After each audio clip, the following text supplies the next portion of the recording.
What's up, tennis fans? I'm Roger Pagliaro, and this is Tennis Now, your source for the latest tennis news now. Coming off a big weekend in Madrid, and what did we learn? What we learned is Rafael Nadal made history, became the first man to win 3 consecutive clay court Masters championships following his victory in Madrid and Rome. Nadal playing world number 1 Roger Federer for the first time since last year's Madrid final, won in straight sets.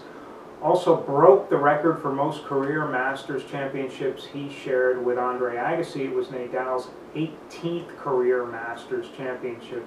Put that in perspective, Agassi won his 17th at the age of 34. Nadal is 23 years old, already has 18.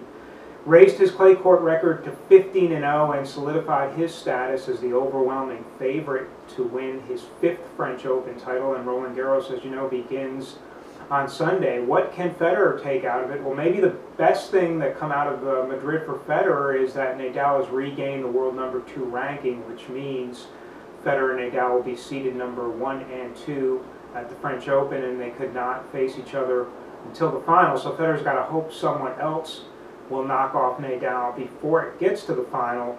What Federer can draw from that match is he didn't play his best, nor did Nadal, but still had chances in that second set, up 4-2 in the tiebreak. Had an open look at a forehand drop shot. If Federer had made that shot, he would have been up 5-2 and 2 points from forcing a third set. I think what Federer can take from it is he's got to be able to use his variety a little bit more. Nadal pushes him way back beyond the baseline, which is unfamiliar territory for Federer, but when he's back there, he's sort of hitting his forehand the same. Could perhaps benefit by putting a little bit more topspin on the forehand, a little bit more air under the shot, maybe trying to play heavy topspin at times to Nadal's backhand, which is exactly what Nadal does to Federer, of course. Also, Federer got away from the slice backhand a little bit, became a little bit predictable, I felt, with the topspin backhand, which sits right up in Nadal's strike zone. Also, when Federer did play the drop shot, he was pretty successful despite that big miss in the tiebreak. So you'd like to see him use a little bit more of all the variety and versatility he has against Nadal. Now that said, Nadal has obviously dominated him in their clay court meetings, and you have to like his chances should they both face off again in the final. Nadal 15-0 during this clay court run, looking even more dominant than he had in any of his prior French Open victories.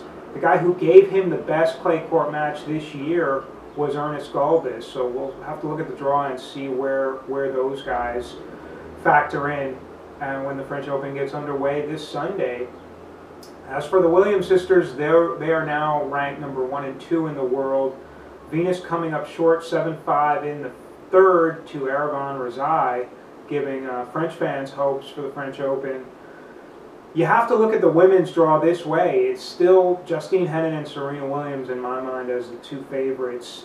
That said, it's pretty much wide open beyond that. You could envision someone like Jelena Jankovic sneaking through, or Venus making a run, or Wozniacki, if her ankle's healthy, going deep in the draw. But if you had to pick 2 favorites, you have to look at Henin and Serena. Now, Serena did not get to the semis in Madrid, but she knows how to play the majors, turns it up for the majors, and is obviously pumped up for the French Open, which she has not won in several years, so we'll have to keep an eye on that.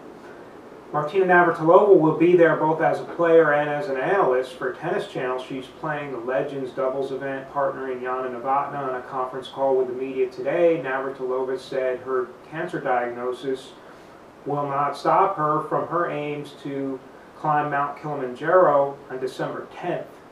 Navratilova will be already started her radiation treatments, and she's been going once a week, and that will continue through the French Open. Said she is now cancer-free and feeling fine. So we're wishing all the best to Martina Navratilova, and we'll be watching her and John McEnroe on Tennis Channel's coverage, which begins on Sunday. Well, that's all for now for Tennis Now. I'm Roger Pagliaro, and we'll speak to you soon.